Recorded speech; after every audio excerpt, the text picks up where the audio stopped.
Hello and welcome to today's webinar, Astrix Technology Group Partner Webcast Series. We welcome everybody and we hope you're going to enjoy the content that we've prepared for you today.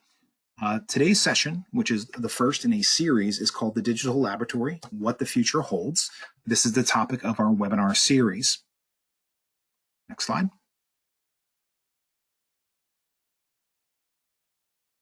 This is a webinar series, and as part of the series, Astrix Technology Group, who is a professional services organization that services the life sciences community, has brought together some industry thought leaders and market leaders to participate in a series of webcasts. Today's session is being presented by Astrix Technology Group. And the topic of today's session is Collaboration Holds the Key to Achieving Digital Transformation in the Laboratory of the Future. We'll go ahead and get started with next slide. Before we get into today's content, I want to do a quick introduction of who Astrix Technology Group is, so you know who we are and why we think we've got the right to talk to you about this topic today. By and large, Astrix Technology Group is an informatics professional services and outsourced services company dedicated to serving the scientific community exclusively. The company has been around since 1995. It's privately held today. It originated from the IT division of a company called APBI, which was a 300 million life sciences research organization. Today, Astrix operates from 8 offices, and we employ over 800 employees. Our headquarters in Red Bank, New Jersey, and we focus on 2 primary service lines: the outsourced services, which offers both private and public sector scientific and IT resources. And then there's also the professional services division. This is focused on supporting science-based organizations in a variety of different ways, which we'll talk about. Our target customers are Fortune 1000 life science enterprises, government research institutions with large and fast-growing IT, staffing, and compliance needs. Our mission, which has never changed, is to deliver scalable, sustainable solutions in IT and staffing for the scientific community.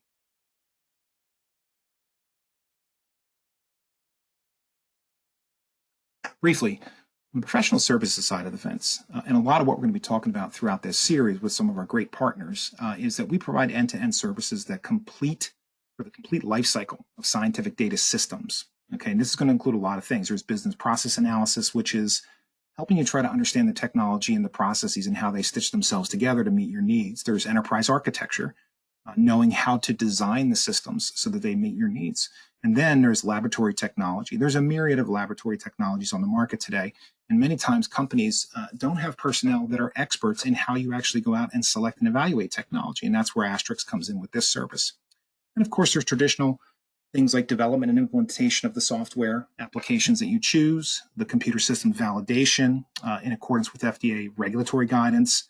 But then there's also managed services like laboratory system services, and then, of course, scientific and technical staffing services to round it out. At the end of the day, we evaluate, implement, and manage systems to enhance the collection and the processing of scientific data.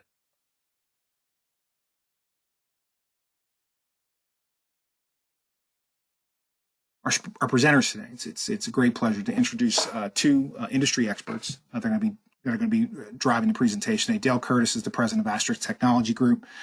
He's a leader in providing innovative laboratory informatics solutions to the scientific community. He brings 21 years of success and a business approach with deep scientific insight. His strategy focuses on issues related to value engineered solutions, and I'm sure I'll talk about that a little bit today, and on-demand resource and domain requirements. So Dale's going to bring a wealth of industry expertise, and he's going to be joined by Bridget Chambers, who's the president of Outsourced Services for Astrix Technology Group. She's an American Business Association award-winning executive, a turnaround expert, a growth strategist, educator, and a successful business author. She's been recognized more than a dozen times by the ABA, including a Turnaround Executive of the Year. So great resources in both Dale and Bridget, and that'll be enough of me in the introductions, and I want to go ahead and turn it over to Dale and let him run with the presentation from here. Dale? Kevin, thank you very much. It's a pleasure to be here. It's a pleasure to have the opportunity to speak to everyone here about an area that I'm very passionate about, the area of digital transformation. We have done quite a number of things over the last couple of decades around technology and investment and Moore's Law and all things that have driven us to a real step change in the ability to manage, collect, and process data. And really that's what this series is going to be about.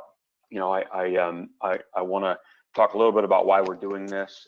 What's digital transformation? As it is certainly different things to different folks. We'll talk a little bit about the importance of digital transformation in the laboratory. We're going to talk about that it's not just about the technology. That is a critical component to it, but there are a lot of other factors that need to be considered. The importance of industry expertise as you go through this journey.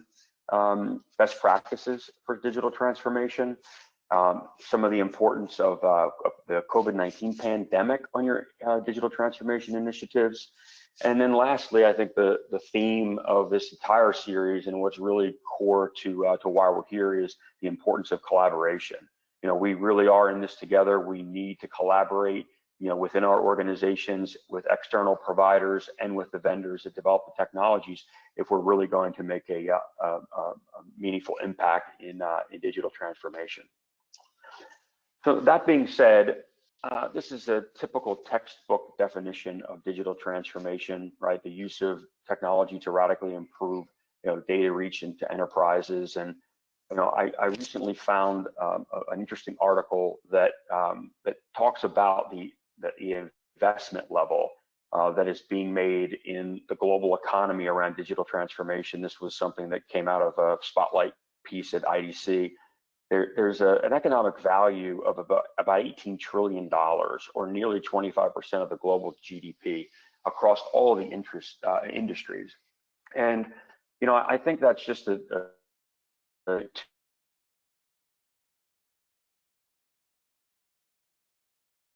about digital transformation.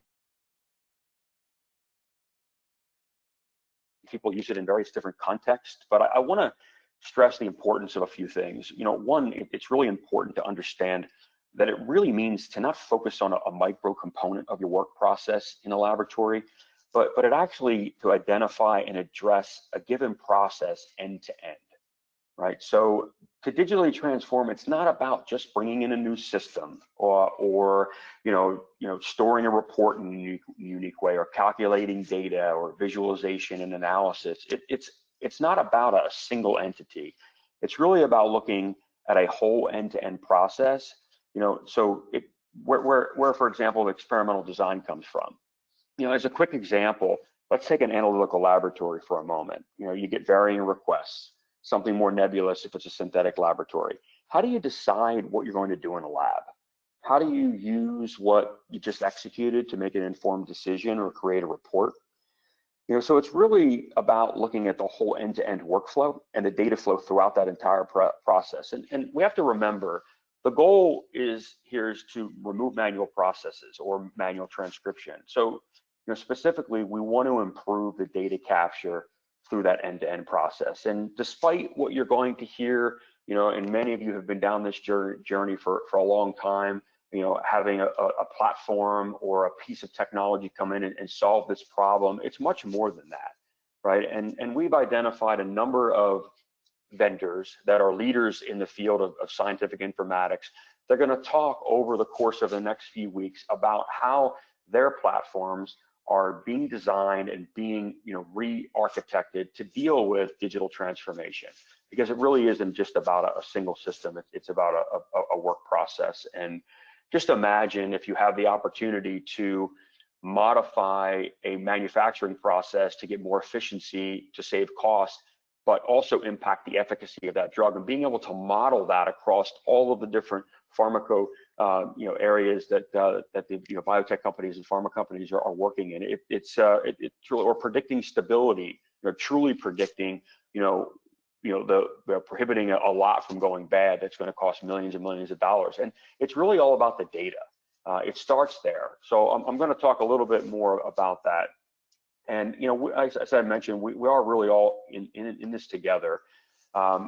This is a slide that is meant to look busy. It's meant to look like a subway. I've heard a number of folks describe it as the subway slide. But the reality is that each of you are on a path. Some will be represented here in this slide. Maybe you've taken the approach of focusing on organization and process and analytics to be able to transform your digital laboratory, or maybe ideation is the key. But each of you are likely on several of these paths in different places, and that's okay. We're on this journey together, and it doesn't matter where you are in the process. Okay, you can start in the middle, you can start towards the end, but it's really about ensuring that you're picking processes in your organization that you can in fact map end to end.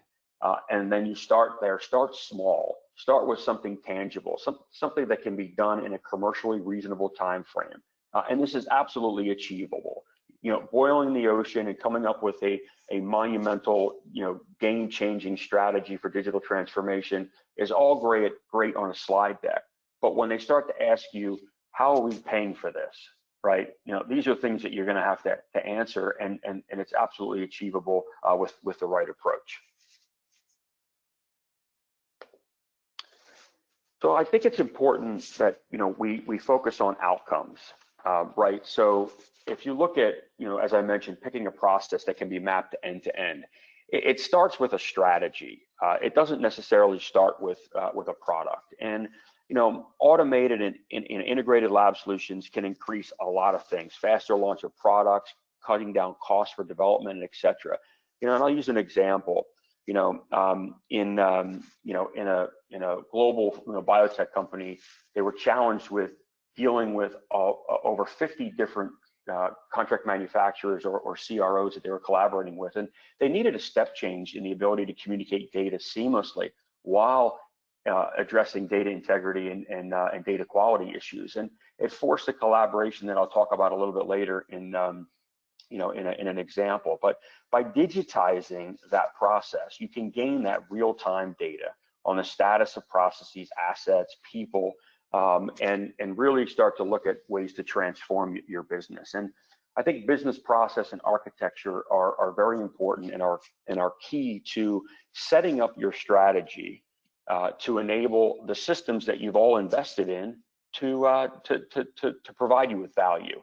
If you don't have that set up properly, the systems become, you know, very siloed. Many of our clients have multiple, you know, 3-letter acronym systems like LIMS and ELN and CDS from multiple vendors, and, you know, vendors don't necessarily collaborate closely. They're competitive in a certain nature, so you're forced with solving this problem that becomes a huge challenge. And what we're saying is let's take a step back. Let's come up with a strategy that will map out truly what your business processes are, what your future state is going to be. And if you look at this slide here, people are all talking about things like artificial intelligence, machine learning, deep learning, leveraging IoT. These are all technologies that are wonderful assets that we can use, but we have to fix the fundamental issues up front. It has to start with a sound architecture, and working with your organizations in cross-functional and cross-disciplinary areas to map out what your as is and to be processes is absolutely critical in ensuring that the next step, which is the data architecture, is appropriate. And if you're able to achieve that and architect the data around those processes that you've selected, that you're mapping end to end, you then can spit out what candidate architectures your organization can work within. And that leads to the conversation about, okay, now that I understand, you know, where the data is coming from, how it's being moved through your defined work process, now we can start to look at systems that are designed to accommodate that type of workflow, right? And you start getting into, you know, technology selections, right? An alignment of the types of systems. There may not be one system out there that can digitally transform your laboratory. It may be a number of systems that have to be connected together. However, if you don't have a sound data architecture set up front, right, all of those systems will operate in a silo, and you'll never be able to achieve what we're really set out to do here, which is get the real-time access to data that make us you know, have informed decisions and, you know, bring things to market faster, regardless of whether it's a pharmaceutical, a consumer product and good. All of these challenges are the same.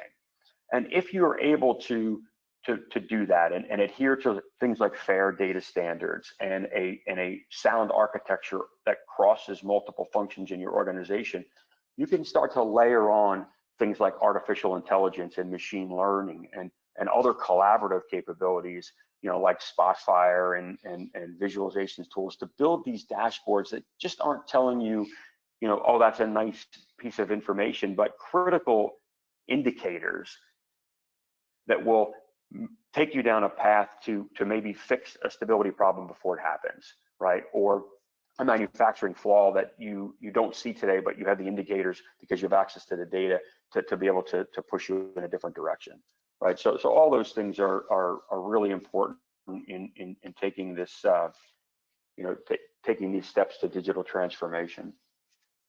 I want to talk a little bit about industry expertise. I think this is really important.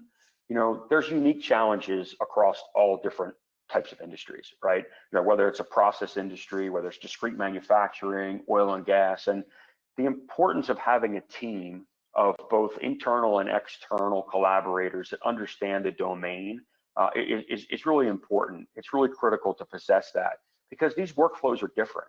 You wouldn't have a next generation sequencing workflow in a discrete manufacturing technique. So it's just those types of things are really important to ensure that you've got the right team set up and you're working with the right companies that understand the domain that you're working in. And we find that even within a segment such as biotech, having experience in therapeutic areas such as NGS or CAR-T, they do make a difference when understanding fundamental challenges in data architecture, process flow, and then ultimately the fit of the systems that you're going to be spending licensing costs on, implementation costs, and of course run support for those things. And the technology providers of those systems, I'll tell you, they have their work cut out for them because with all of the technology and the new entities that biopharmaceutical companies are coming out with, it's a real challenge. And over the next several weeks, you're going to hear from a lot of these providers, right? So not only do they need to consider platforms and how those platforms are architected, but they also need to look at how your data is flowing, right? How the users are going to get their experience and making sure that they have a great user experience, because at the end of the day, these tools are meant to enable researchers and enable scientists to do more with less. So, my point really is that creating a roadmap for a digital investment remains one of the toughest digital transformation challenges for most businesses. But if you go down the path without really having that strategy lined out around your business process and architecture, you're really not enabling or allowing the systems that are designed to capture, analyze, and report on that data to do what they can do.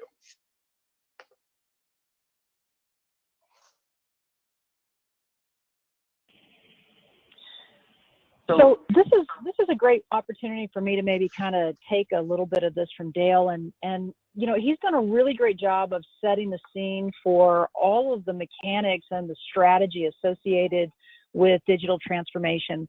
Let me, for just a moment, remind all of us of how much of a truly transformative process this is.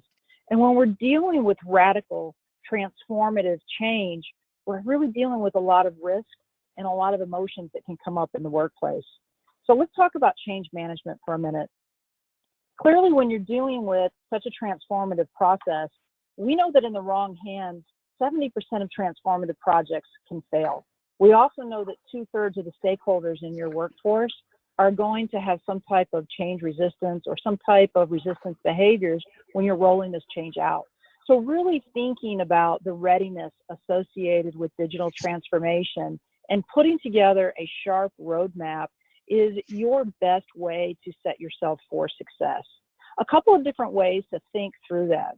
First, thinking about leadership. When you're thinking about leadership, it's not just the vision, although being able to communicate that vision is such an important way to move everyone in the organization to a shared sense of purpose, a shared understanding of where the organization is going to go.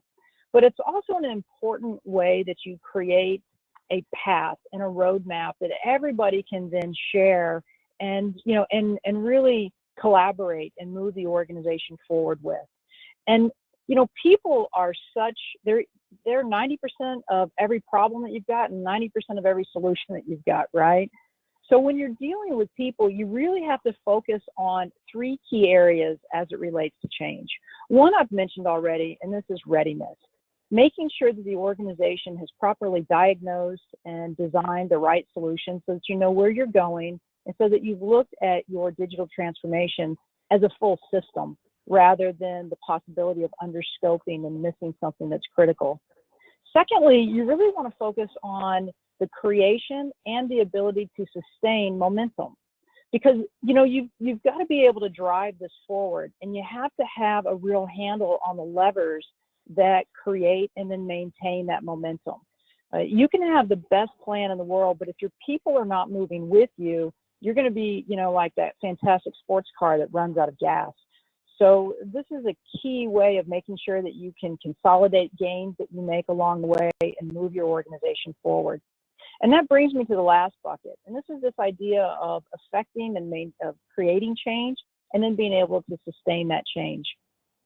There's a fantastic researcher whose name is Lewin, who created what became the base logic for most of the change methodologies that are out there.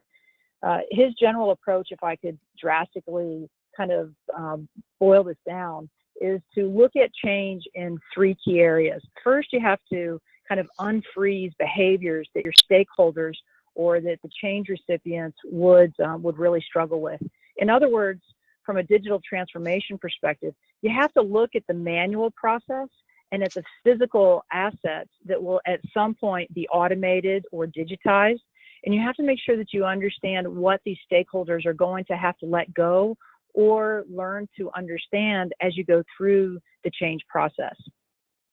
And then Lewin tells you, once you've been able to unfreeze these behaviors, you kind of move into this concept of being able to affect your change. And this is where you're dealing with your roadmap. This is where you're going through your project plan. This is where you're able to really create and sustain that momentum. And then the last piece is he says you need to really think about refreezing these behaviors. And what he means is we've got to come back and from a people perspective, institutionalize or memorialize the new best practices that will support the digital transformation moving forward so that you can get all of the benefits and the return on your investment from this initiative. Having kind of taken a look at this from the top 2 elements of change management, I'm going to toss it back over to Dale to talk a little bit about operations and information. Great, Bridget, thank you.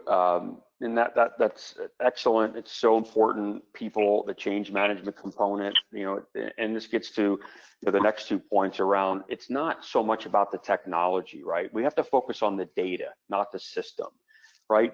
We need to balance both short and long-term objectives. Let's look for simple opportunities to use IT systems to improve efficiency and quality, for example. Use simple opportunities as bridges, right, to the longer term, more complex changes. Keep the cost of change in mind as well. Bridget talked about, making certain that you freeze and unfreeze and have those resources ready to respond to what the strategy is. Making scientists weary from continuous change, it's very costly, right? And so we need to make sure that we keep that cost in mind. And again, I go back to focusing on the data, not the system. It's very easy for everyone to focus on the systems, but the goal of digital transformation is data, not systems. And I hope that's something that you all walk away with in this talk. And so I want to ask Bridget to talk a little bit about some of the obstacles or the opportunities in a time that it's unprecedented during the COVID pandemic. And Bridget? Yeah, I mean, the COVID-19 pandemic has created so many challenges and opportunities for organizations. And when we're thinking about digital transformation, we're really thinking about the organization's ability to be agile and to respond to all of these new opportunities that can impact your competitiveness. So let's talk about a couple of key areas. First off, it's obvious given the pandemic that we're dealing with, the changes from a market dynamics perspective, the shift in demand, the way in which we interact with our customers, It's clear that we need our workers to be more connected than ever. And digital transformation does exactly this. It allows people to leverage more of these technologies. It allows us to address feedback loops in a different, more intimate way. It allows us to see information in real time and thus, address it in a more reliable way. So we're really looking at our ability to improve competitiveness. When you're thinking about dealing with advantage and competitiveness during times of adversity, I want to remind all of you, most market leaders in a time of challenge such as this, they're not trying to figure out how to survive. They are thinking about their ability and their time to thrive. They're making investments. They're looking inward, and they're looking at how they can come out of this pandemic in a much bigger, better, stronger way. And digital transformation will give them the opportunity to do exactly that. Think about how automation allows for that advantage to take place. Obviously technology continues to expand and it changes at such an expansive level. And this gives us the opportunity through digital transformation to address demand for customers at more of a micro level. You can really dig in and address more SKUs, more product variation, more customized support. And this allows you to essentially connect your people and your technologies and process in a much more productive manner. I want to call your attention to the fourth bullet. This issue of addressing gaps in skilled labor, this isn't unique to COVID. So I want to call this out because we've been moving towards a talent shortage for quite some time. There's this great, fantastic research that Korn Ferry put out not too long ago that references a talent shortage of more than 85 million people by the year 2030.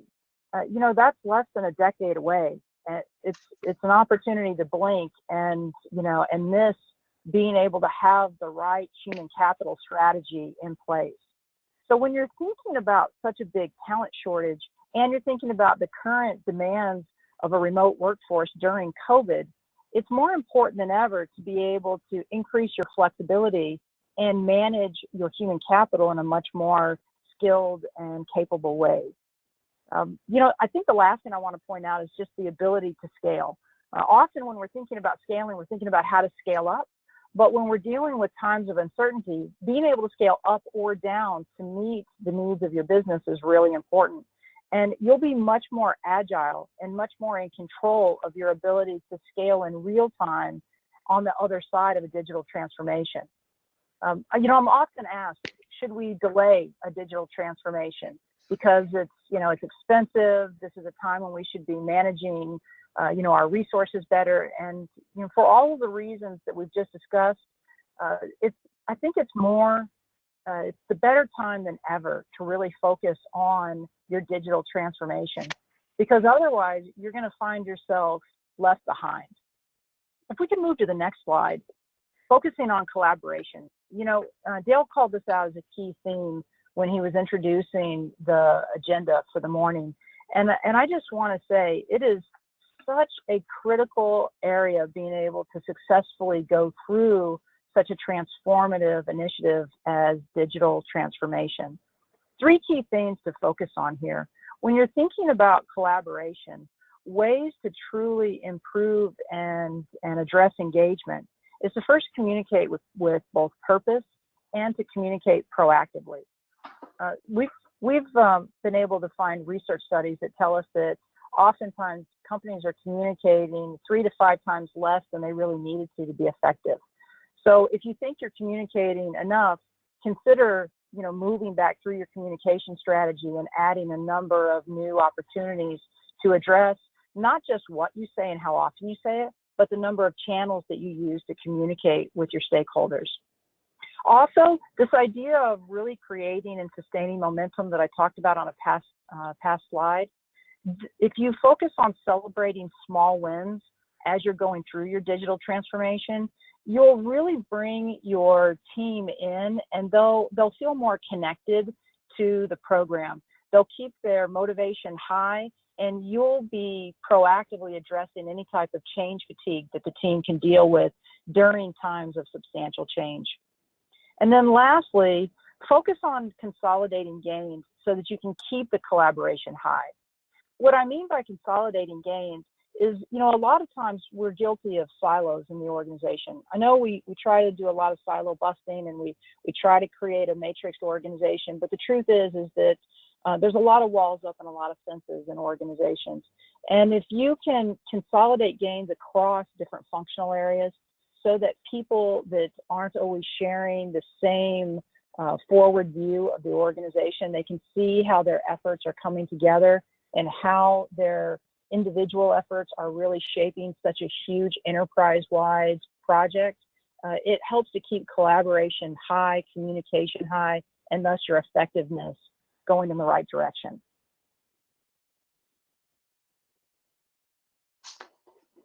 Excellent. That's just so, it's so important, the collaboration, as you mentioned, Bridget. It's the core of this series, and I think we have to do that in order to achieve a true digital transformation in a laboratory. And I thought, toward the end of the discussion, the webinar, I could share an example, right? All of these things are nice to talk about, and they're often viewed by many as things that are a challenging feat to bring your organizations together, but it can be done, and it has been done. And I want to share an example of a problem that a client had, a major biopharmaceutical company, was, and I spoke about this a little bit earlier, was challenged in that they needed to communicate in a much more effective and efficient way. And actually, it was a step change in communication requirements than they were used to do with their traditional on-prem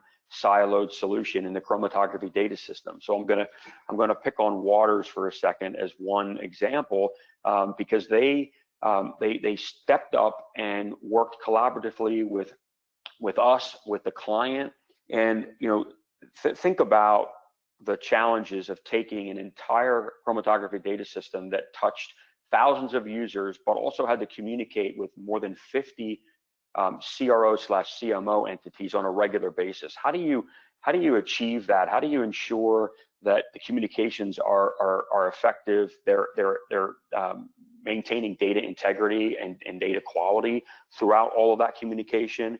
And so we were working as a collaborative team to relook at the entire business processes. How are they communicating today? Breaking those down in individual chunks, depending on the type of group we were working with. Were we working with development sciences or product development or research, right? And all of these organizations have their own sets of problems, and mapping all of that out. And oftentimes our clients have a lot of that mapped out, but it's the to-be part. How do we look at where we are today and get to the desired state, which is to increase efficiency by, say, 50%, right? So these challenge the architectural foundation of how these systems were built. And so we worked closely with the vendor, with the customer, to map out an architectural roadmap. What does this need to look like? And what functional changes need to be made? And what third-party elements, like AWS in this case, need to be brought in to enable that kind of platform? And in the end, we were able to basically recreate an entire cloud-based environment of an entire chromatography data system across more than 2,000 users in 6 different locations, and gave access to the CRO and CMO to the right types of data, and saved a tremendous amount of money. It was over a 30% cost savings year over year to support this type of system. And you know what the best thing out of all of this that happened is that the vendor actually productized this, and now it's available to companies like yourselves who are on this call and others, that they can take advantage of that type of collaboration. And I like that story because it was truly bringing together multiple entities to drive to really what we're trying to do, which is develop drugs faster. We're trying to bring better and stronger and cheaper products to market faster. We're trying to be competitive on a global economy. And these are the types of things and the types of people and collaborations that can achieve that. So I wanted to finish there and summarize the talk, because we're really excited to be hosting this. We're going to have the world's leaders in informatics solutions, and we've asked them to share with you how their platforms and technologies don't meet functions and features, but how they can enable your organizations to digitally transform. Right, so over the next few weeks, you're going to hear from companies including Benchling, which you see on the slide, Biovia, LabVantage, Thermo Fisher, L7 Informatics, and many more over the next 4 to 6 weeks. And in this journey towards digital transformation, remember, we're all in this together. We look forward to collaborating with all of you, your peers, all the technology providers, and we feel strongly that by unlocking the power of the data, we will lead to better, faster, smarter decisions that will drive those new therapies to patients, that will drive the new products to consumers, and ultimately operate in a much healthier and safer world. So we really appreciate your time today, and we're looking forward to going on this journey with you. And I'll pass it over to Kevin for the announcement of the upcoming event and Q&A. That's great. Thank you, Dale. We're going to go ahead and stop the recording right now.